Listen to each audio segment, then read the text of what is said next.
Good morning, everyone. Nice to see you all. I've followed the normal format of muting everyone, but please do unmute yourselves if you wish. I'm actually going to give the floor to Simon, who asked me something on last night, which I wanted to write down straight away in order to address today, but I actually got home and couldn't remember. Simon, please forgive me what you asked. So if I could just ask you to remind me what the question was. Okay, it's a question whether there's such a thing as absolute truth in matters. In the Torah SheBaal Peh, where we're saying something is either, we're debating whether it's either tahor or tomei, presumably we are not just doing this as a discipline, that there is something that, if it's tahor or tomei, it has some effect on us in a metaphysical way. And if we are told that there's a Baskol who says that it is tomei, according to Rabbi Ezra's view, how can we, even though the majority opinion says that it is it's tahor, it seems to be going against what is an absolute truth, and therefore, so if it does have an effect on us, then that effect won't. It's the wrong thing that's happening. Okay, thank you. So I remembered you asked an excellent question. I couldn't remember what it was, and this is a brilliant place for us to start off our the next stage of trying to understand this concept, this idea. Okay, so what we've said so far in the previous shiurim is a model of Torah SheBaal Peh, which definitely seems to be indicated by a lot of chazals who speak about Eilu ve'Eilu Divrikim Chaim, Shivim Ponu Torah, that when there is a machlokas, very often multiple perspectives carry truth, and halacha is determined by one or the other. That's true, but nonetheless, the various points and voices represent something of legitimacy, and therefore it is left to us human beings to do our best to hear Dvar Hashem. Torah SheBaal Peh is not just the transmission of vast amounts of information orally through the generations, but it is authority and legitimacy given to human interpretation. Competent human interpretation, yes, not any old human interpretation, but those who are qualified to so do, who we collectively refer to as Chazal, and even in modern times, the competent poskim, those who are of a status and a depth of insight and understanding and the necessary intellectual equipment and knowledge and expertise to do so, are entitled to voice genuine halachic opinions, which mold the halacha, because the halacha is as per how we have understood it. So Simon is now asking, what does this mean? Does this mean that there's no absolute truth? Does it mean to say that whatever we say is some sort of relative truth which has legitimacy? And how do we understand, how does this fit in with the metaphysical reality of Tumah and Tara in the case of Tanur De'Be'achanoi, or when we eat non-kosher food, for that matter? Surely this is either intrinsically, existentially, this is either kosher food or non-kosher food, no matter what we think. Either have kept Shabbos or broken Shabbos, either my Megillah, my Tefillin was kosher or unkosher. What is the reality around this? So there's two levels or ways of answering this, and both of them really emerge from the language of the Ritva that we saw. The Ritva in Model 1 speaks about the Torah being given with 49 facets, 49 arguments for Tumah and 49 arguments for Torah. In other words, when we refer to something as tomei or tahor, or kosher or unkosher, or pasul or kosher, whatever particular scenario the case may be, we simply mean that there are aspects both ways, and the Torah was given with a multiplicity of perspectives, and which perspectives we view as dominant is left up to us to determine. The Ritva then references a deeper, more secret pshat, which he says is true for those who know the Derech HaEmes, which is the language used for Kabbalah, in which there's something more going on. But in truth, even in the model of the Ritzvah of 49 either way, the question still applies. Well, if there's 49 arguments either way, what exactly is the role of humans determining it? And in the more Kabbalistic explanation, which we alluded to and discussed, in which it's genuinely left to us humans to hear it, certainly this is the case. And grabbing the issue, confronting the issue head on, it is actually dealing with Simon, your question, and is arguing how we hear it determines, if you like, the metaphysical reality of the situation. Now, let me just try and explain a little bit better what I mean by this. First of all, leaving the realm of Torah, just talking about concepts around absolute truth and relative truth, there is insight we have particularly focused upon in the 20th and 21st century, the second half of the 20th century and on, which has made us skeptical about claims of absolute truth. We've seen that the root of claiming some sort of hidden knowledge and a conviction of certainty about what one knows leads invariably to either religious or secular fundamentalism, whether in the shape of the totalitarian, authoritarian regimes, fascism, of communism, or fundamentalism in religion. So we've become skeptical about claims of possession of truth with a capital T. However, like so many intellectual trends, one can often swing too far the opposite way.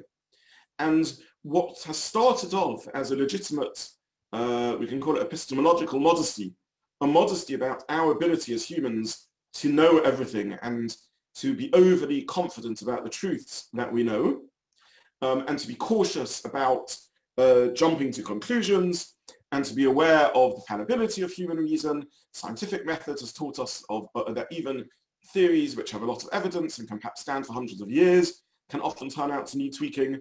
A healthy dose of modesty about what we humans can say with certainty has sometimes been translated into a very messy and fashionable philosophical idea that there is no such thing as absolute truth. Now this is a difficult idea to sustain. Just because there may be things that we don't know or are uncertain about or needs to be skeptical about our ability to know, or to assume that everyone else can know and to jump to the conclusion that anyone who disagrees with us is perhaps by definition being intellectually dishonest, doesn't mean that there's no such thing as absolute truth. Doesn't mean that there's a truth out there. It simply is a reflection of the limitations of human ability to always arrive at that truth. One of the best ways of determining that a philosophical theory may be illegitimate is to turn the theory on itself and apply it to itself. Now, I'm not saying this always disproves a philosophical theory, but it definitely ought to make one skeptical about it and question it and not take it for granted. And if we turn the claim that there is no such thing as absolute truth on itself, then we need to ask, is the claim that there's no such thing as absolute truth itself absolutely true? And we end up with a paradox, because if the claim that there's no such thing as absolute truth includes the claim that there's no such thing as absolute truth, then it means it's not absolutely true that there's no such thing as absolute truth. We all have our relative truth. Your truth is your truth, my truth is my truth, and therefore I am entitled to the truth that there is such a thing as absolute truth. In which case, what would you respond to me? I can walk around and say there's such a thing as absolute truth, you can maintain this relative truth, but I can say there's absolute truth, and you have no voice to say to me that I'm wrong. So it breaks down the possibility of any reasoned discourse. It breaks down the possibility of applying the tools of reason whatsoever. It's why in philosophy we use the image of a snake eating its tail. Every so often you see in National Geographic articles or videos a situation in which a shark or a snake ends up eating its own tail and not being aware that it is its own attacker, and it feels itself being bitten and attacked and consumes itself. And you have some philosophical theories which consume themselves. They eat up their own tails. And no such thing as absolute truth taken to the extreme. Not just that we humans can't perhaps know everything, but that there is no absolute truth out there ends up as almost paradoxical or self-contradictory. So this discussion is not really about that, about no such thing as absolute truth. However, it is awareness of the limits of human beings in being able to grapple with infinity. Now, when we spoke about our relationship to God, we shared very strongly the view of the Rambam in Mo'en Avachim that we need to be very, very cautious about what we can know about Hashem and how we can relate to him. Because if we are conscious, if we mean seriously the claim that he is unified, he is one, and he is infinite, and he is above time and space, part of what we mean by that is that human language breaks down. By definition, all words are finite. Words are defining. They carve out, they mold a concept or a definition. A definition always circumscribes, always delineates something. We can only grab objects physically by seizing their borders. We can only grasp ideas conceptually by focusing on their borders. A physical table is experienced by our senses because it's here but not there, because it has an edge, it has a boundary that can be felt, tasted, smelt, touched. Conceptually, a table can only be grasped because this is a table but not a tree and not a house and not a fluffy toy. It can only be grasped because it is something but not everything, because it has its conceptual borders and its physical borders. And similarly, so with all ideas, our ability to talk about something is because we are saying it is this but not this. Words delineate and define, and we can only deal and grapple with that which can be limited. And therefore the Rambam already pointed out, and was very conscious of this, that an infinite God is one that is ultimately ungraspable, not just physically ungraspable, but conceptually ungraspable. Indeed, the very language we use about infinity is what the Rambam calls negative language. He's not finite. We can't really say what infinity is. It's not just coincidence that in the English language we don't have a positive word for infinity, or indeed in Lashon HaKodesh or in any conceptual language. It's always Ein Sof in Lashon HaKodesh, the equivalent. There's no end, there's no boundary. It's always negative language because that's the most that we humans can say. We say he's not finite. But what is he? There's a breakdown in language because we can't define what that is until he's beyond the limits of that which is finite. Now, this is the issue partly going on here in terms of our relationship with Hashem, with Torah, which is that the essence of the communication between the infinite and the finite is that we as the recipients of the Torah are partners in creating the content of the Torah. I share this idea, the truth is with all communication. With all communication, when I'm speaking, the listener, you as the listeners, are partners in what the communication is.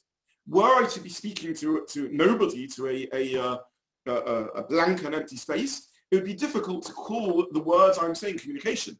They would be sounds and syllables, but they wouldn't be conveying and carrying ideas.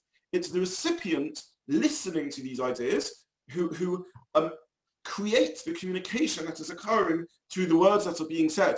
And therefore in every communication, the listener is a partner in creating the communication. We discussed the halachic concept of Shomea Ka'ona, why the listener also has an ownership of the words and therefore can fulfill an obligation like laning or like Kiddush through so doing. Now, this is true in human communication, but obviously within limits. It's possible someone can be listening to me and completely misunderstand the ideas that are being said, in which case this is no true listener. But this is more so the truth when we're talking about communicating with the divine, communicating with HaKadosh Baruch Hu, where what he is saying is by definition infinite. We are always, as human beings, aspiring towards, straining towards, reaching towards the divine, the infinite, but never able to grasp it, to touch it. And this is hopefully something we can experience in our spiritual life. And by the way, many faiths share this. In a moment, I'll say what's unique about it, what's Jewish about this claim. But the sense that we are ever striving to reach the divine, the sense of this, kizer kama nichsoif nichsakti, as we sing on a Friday night, this sense of longing I've got to reach towards the divine, to touch infinity, and yet the painful awareness that we can never quite get there, that's at the heart of human spirituality. The Hasidic thinkers use the metaphor of a bird in a nest in which the mother bird is hovering over it, just about touching but not quite, as the beak of the baby bird is trying to reach towards the food that the mother bird is giving. And it's this sense of longing and love and yet an awareness of a distance. And this is something shared by all schools of thought in Jewish thinking. The mystics, the rationalists, they're all aware of this. The Rambam speaks about ahava and yirah is the terms he uses.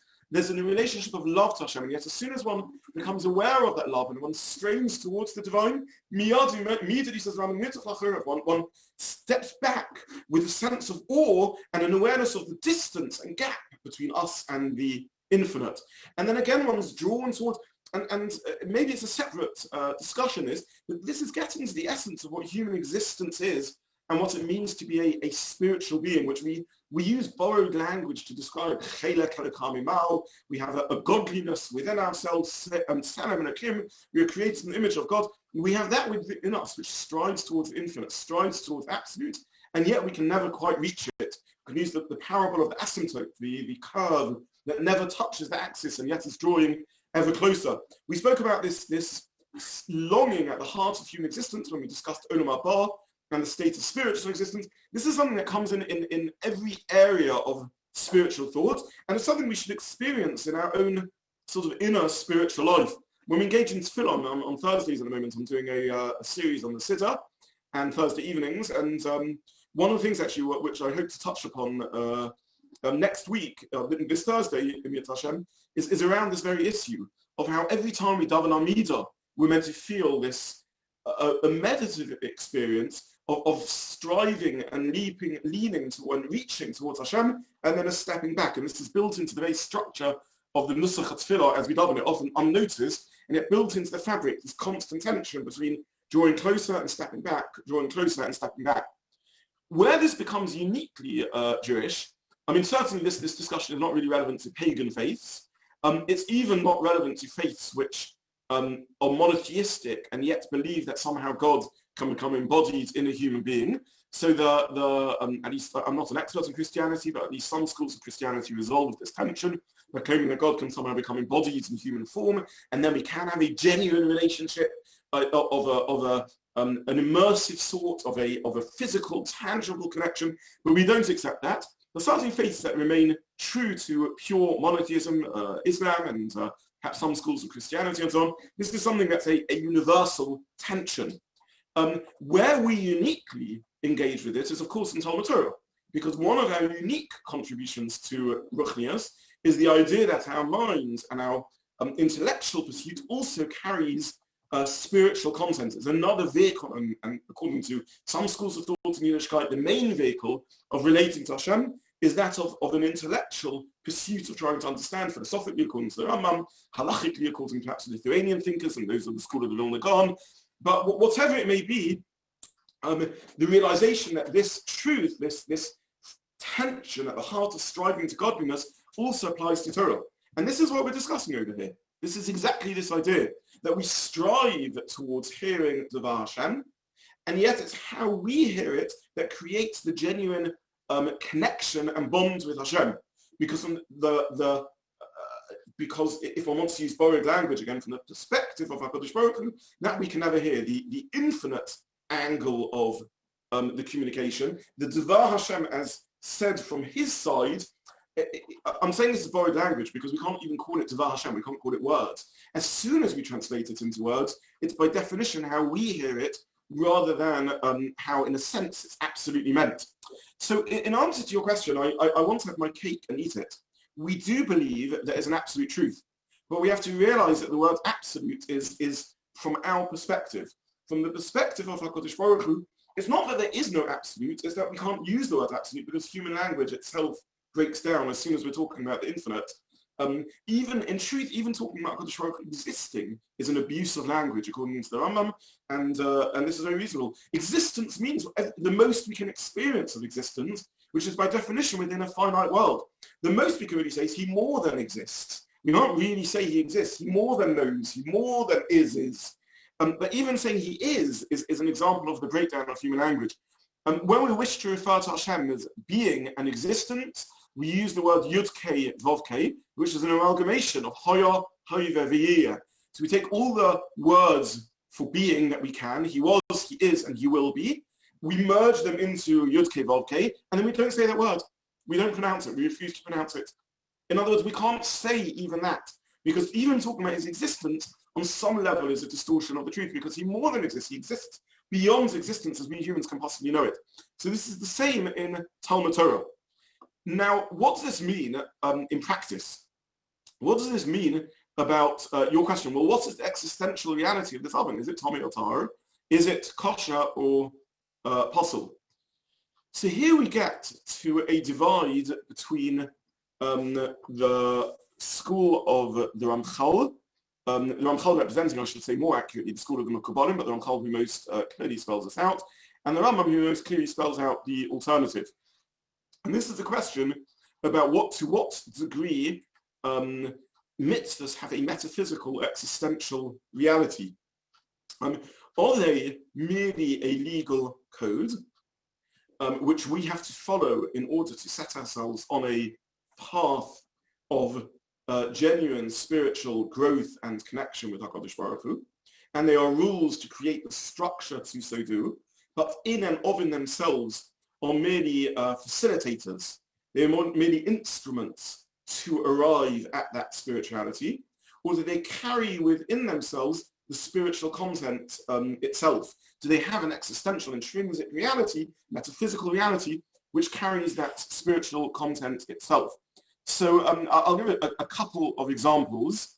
I don't think there's any reasonable interpretation of, traffic regulations, that one needs to stop when the lights are red and go when the lights are green, other than this is an efficient way of running society.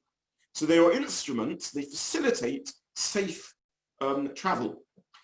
If at 3 o'clock in the morning I look right and left 15 times and then choose to go through the red light, I haven't done anything of intrinsic or metaphysical wrong, other than a society can't function in that way. And if everyone breaks the rules, everything falls apart.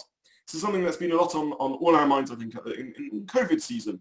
Everyone recognizes that the government guidelines are by definition broad brushstrokes. By definition, they don't carry an intrinsic truth. Perfectly possible, perhaps, to engage safely even when one is breaking some of the rules. But recognize that society can't leave the decision to everyone. You need to have simple rules that sort of determine behavior on a mass level in order to ensure that a society as a whole is safe. And that's absolutely the right thing. And one should, of course, follow that. But there's not an intrinsic content to them. The government isn't claiming that this is fundamentally dangerous, that this particular activity will convey the virus. It's conveying that overall this is how it believes society should operate in order to ensure overall safety. An example of this in Torah, which would be non-controversial, presumably, is that of rabbinic legislation, a drabanan, a gezerah. A gezerah is simply saying if everyone blows shofar on Rosh Hashanah, which falls on a Shabbos, then inevitably some people will end up carrying the shofar outside the Erev, therefore don't do it. It's not that there's a fundamental truth to it. It's perfectly possible if I live in an Erev, or if I'm planned in advance and I brought the shofar to shul, I can blow without any harm. Nonetheless, a rule was put in place because of the balance of the importance of Chilul Shabbos and Tekiyah Shofar as Chazal understood it. And so with many gezeras, many pieces of protection built up around a core halach in order to avoid confusion and the like. Now, the Rambam is of the view that this is the way to relate to halacha itself. Halacha provides a framework and a structure to trigger certain thought processes within us and certain ways of relating to Hashem and to spirituality and the human condition and the human endeavor to achieve meaning and to achieve ruchnius and to draw close to HaKadosh Baruch Hu and to be moral and ethical and all the other important intellectual concerns, all the other important human aspirations and achievements. And halacha provides a framework to do it. In truth, the Rambam would say, for example, that were I to have a mezuzah up on my wall and discover after many years that this mezuzah was possible, the real content of the mezuzah may still have been achieved, which was, as an aid memoir, something that brings, it internalizes to my consciousness the awareness of HaKadosh Baruch Hu, as the Pasuk says,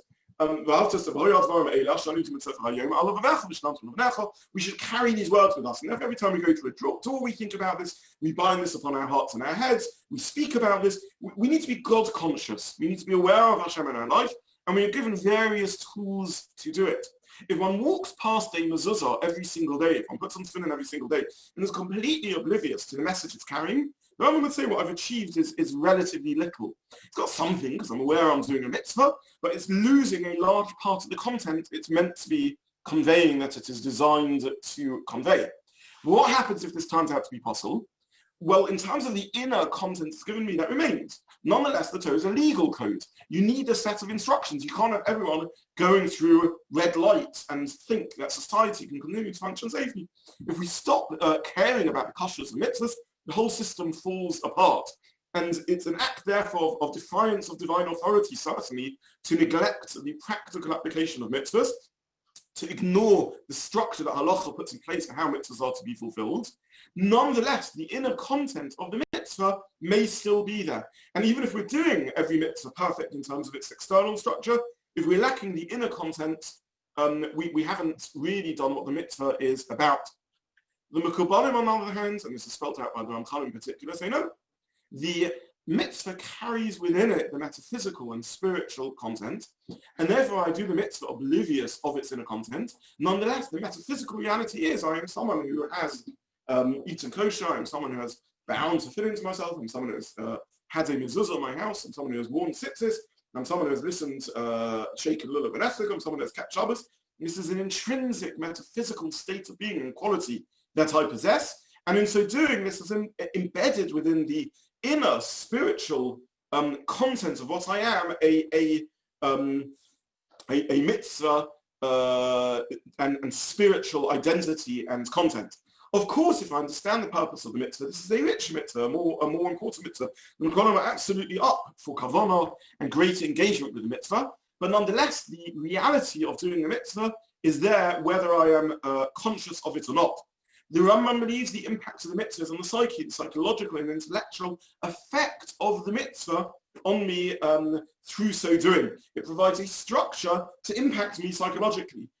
This structure is vital. The Rambam is a halachist through and through, absolutely. He believes that the primary route to molding myself into the sort of person I need to be is through the application of halacha. Nonetheless, this halacha is a tool to mold me into being a certain sort of person, and the way it molds me is one that is psychologically and intellectually and emotionally accessible, as opposed to just being metaphysically there in the reality of the spiritual realm.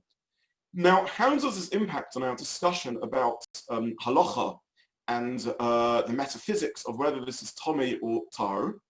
Because in both schools of thought, the real impact of halacha is on us as human beings. And we are integrated, holistic human beings. We exist on a spiritual level, according to the Kabbalists, on a metaphysical level, on a psychological level, on an intellectual level. We exist on all these emotional level. We exist on all these dimensions, but we are one holistic human being.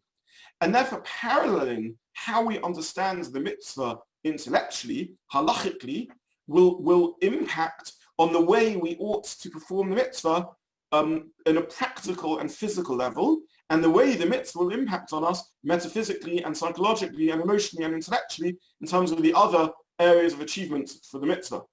Meaning to say that these thinkers take seriously the claim that how I hear Devar Hashem affects how we position ourselves as human beings spiritually, and therefore the nature of the spiritual journey to Hashem. If one wants to, one can hear this in the language of the mitzvah, that there are many paths to knowing Hashem. There's 49 paths of Tumah and Tara each way. Every aspect of service of Hashem can be understood and related to in different ways, and we need to choose the path that we follow, which is what we call psak halacha. If one wants to, one can understand it slightly with the other alternative hints of that root of the mitzvah. How we paskin molds the metaphysical nature of our journey. But they both, in a sense, get down to the same thing, that we are finite human beings striving towards the infinite. And at best, therefore, it's how we as humans relate to that, how we hear Devar Hashem as holistic beings, how we, in our halachic mindset, in our intellectual search for hearing the words of God, how that translates down and trickles down into, therefore, our metaphysical and psychological and emotional, or in the Rambam's thinking, legal relationship to mitzvahs. So in answer to your question, the Rambam would say, yes, how we hear and paskin will affect the legality. And it may be true that in one route, the legality would say, a red light lets you not drive and you shouldn't drive on an orange light. And Rambam says, no, we think an orange light is like the green light, you can drive on it. These are legal structures and they can be altered by how we humans understand them, as long as we have a framework which will mold us into, in the case of traffic lights, a functioning travelers, in the case of halacha, into functioning spiritual and spiritual beings. In the case of the Kabbalim, they would see this as molding the very metaphysical nature of spirituality. But in either model, how we relate and how we connect and how we hear the word of Hashem defines the essence of our spiritual journey also. Could there have been, therefore, different halachic systems, different routes to connecting to Hashem? Quite possibly. But the fact is, this is the way we've heard Devar Hashem. How have you and I heard this in the 21st century? Because the Torah we received comes through a pipeline. We can only hear the Torah as we have received it. We say that we all stand at the foot of Sinai. We've all heard Matan Torah. All our souls are present. Now, how do we stand at the foot of Sinai? Through a pipeline through which Torah has been transmitted. Through the listening and the hearing of the generations of recipients of Torah. My route to Sinai is through how my Rebbes, how my Rabbanim, how the Gedolei HaPoskim have heard the Dvar Hashem through the Achronim, the Shulchan Aruch, the Rishonim, the Gaonim, through to the Chazal and the Mishnah and the Gemara. This is what we've heard of Dvar Hashem. This is how we stand at Sinai. This is our only way of connecting back to that historical event that we know, that we understand little about, which somehow the divine met the infinite, met the finite momentarily, and which something was understood.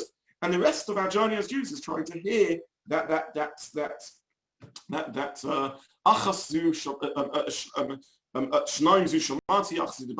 this word of one infiniteness that was spoken, which then we hear in a multiplicity of voices. Had halacha gone differently, maybe we would have had a different route to Sinai. But this is our route and our relationship to Hashem, how we as Knesset Israel, as Klal Yisrael, have heard the Devar Hashem over the generations. And this is the language used by Chazal, in which they say that halacha and halachic psak can affect the nature of the physical or metaphysical reality itself. So, Simon, I hope that sort of addresses your question somewhat, and I think it's a very important addendum to what we were discussing. I'll pause there in case there are any questions, and otherwise I'll try and move on a little bit. Can I just ask then how we understand, how the Rambam understands the Baskol, which seems to him irrelevant, and how the Mekubalim understand, because they're doing the opposite of what the Baskol says in that case. Yes. So there's two issues over here. Issue number one is, what is the concept of a buskol? It's a very interesting language. It's the daughter of a voice. Is it a prophetic experience? Is it not a prophetic experience? What exactly does a buskol mean? The language is revealing in itself. It's a buskol. It's the daughter of a voice, the child of a voice, meaning to say there's the kol of nevuah, of prophecy itself, and this is the echo of the kol, the bounce back.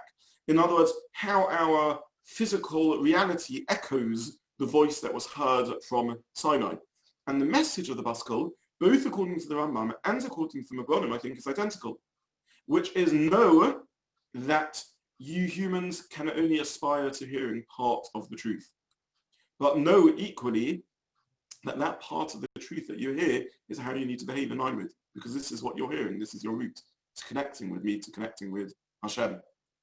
And this is the concept of Chazal that can say, they both represent the words of a living God, and nonetheless, halacha, in this case, Beis Hillel, halacha is like Beis Hillel. And as both voices need to be heard. These are the voices of the living God. Divrei Elokim Chaim, the words of the living God. Elokim Chaim, the living God, the God that relates and interacts and connects with the living, real world. And yet we have to have a halacha. The literal meaning of halacha is there has to be a path that we walk along, a path that we follow.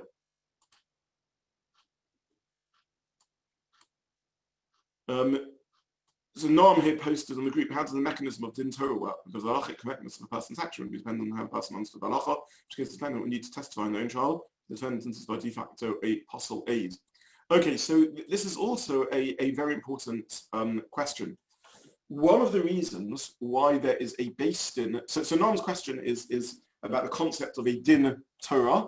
A din Torah is a case in Beis Din dealing with Dinei Mominus. Now, this is, again, a great question and allows me an opportunity to clarify this issue further. It's a very interesting thing that when we have a question about Issa V'Heta, is this piece of meat kosher or treif? We don't need to go to a Beis Din. We can paskin it ourselves if we are equipped to so do, or we can go to a Rav who can give us a psak. And yet when it comes to Dinei Mominus, monetary dispute, if both parties agree, they can accept the ruling of a Rav. But if one wishes to dispute the claim, then one needs to go to a Beis Din to so do. Now, why is there this difference?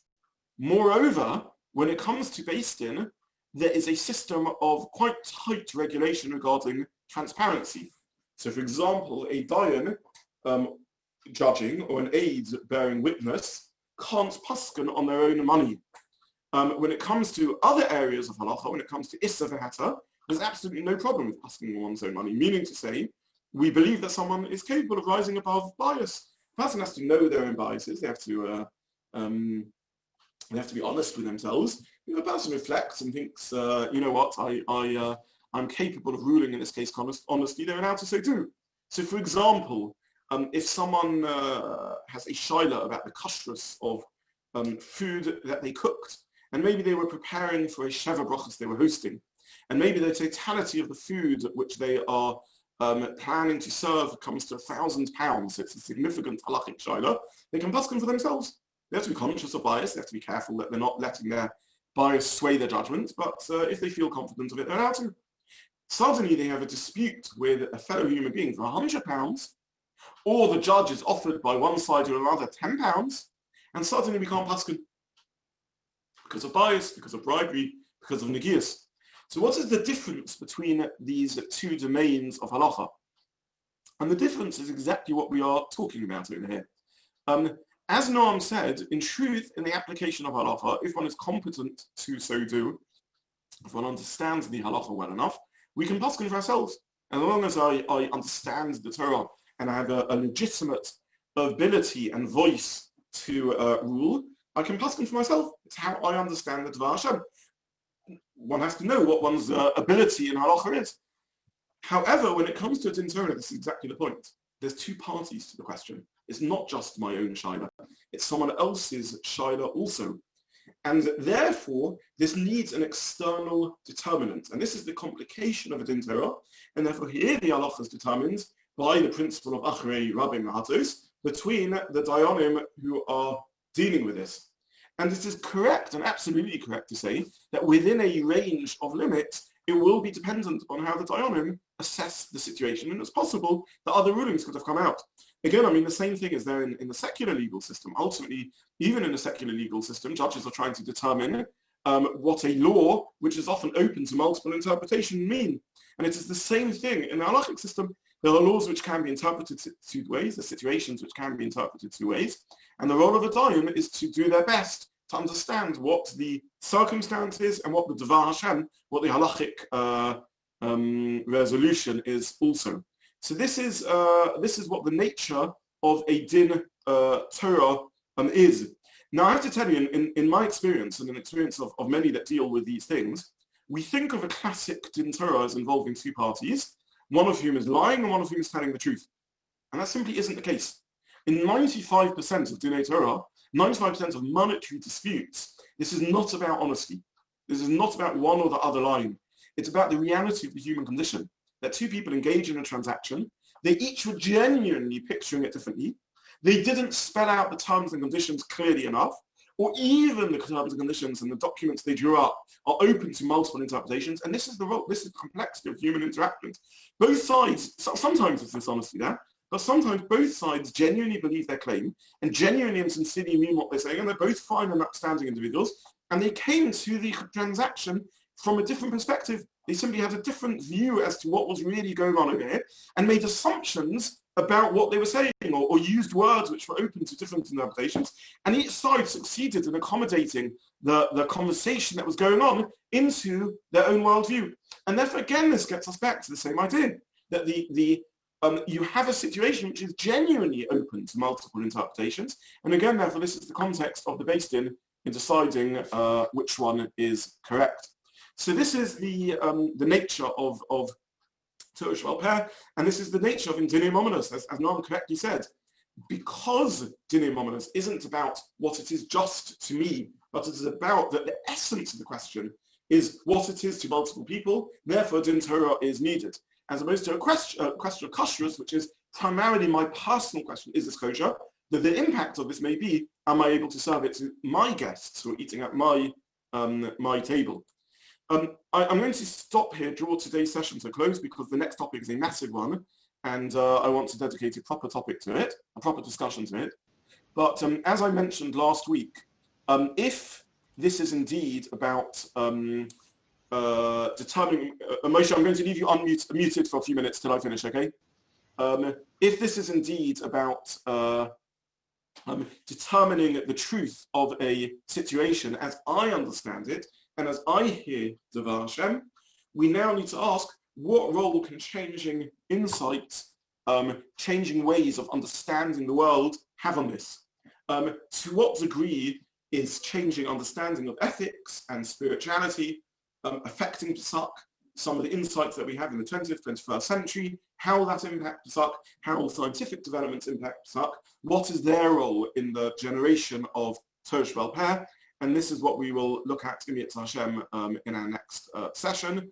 But for now, that draws us to a conclusion for today, and I'll stop there for today and wish you all a good day.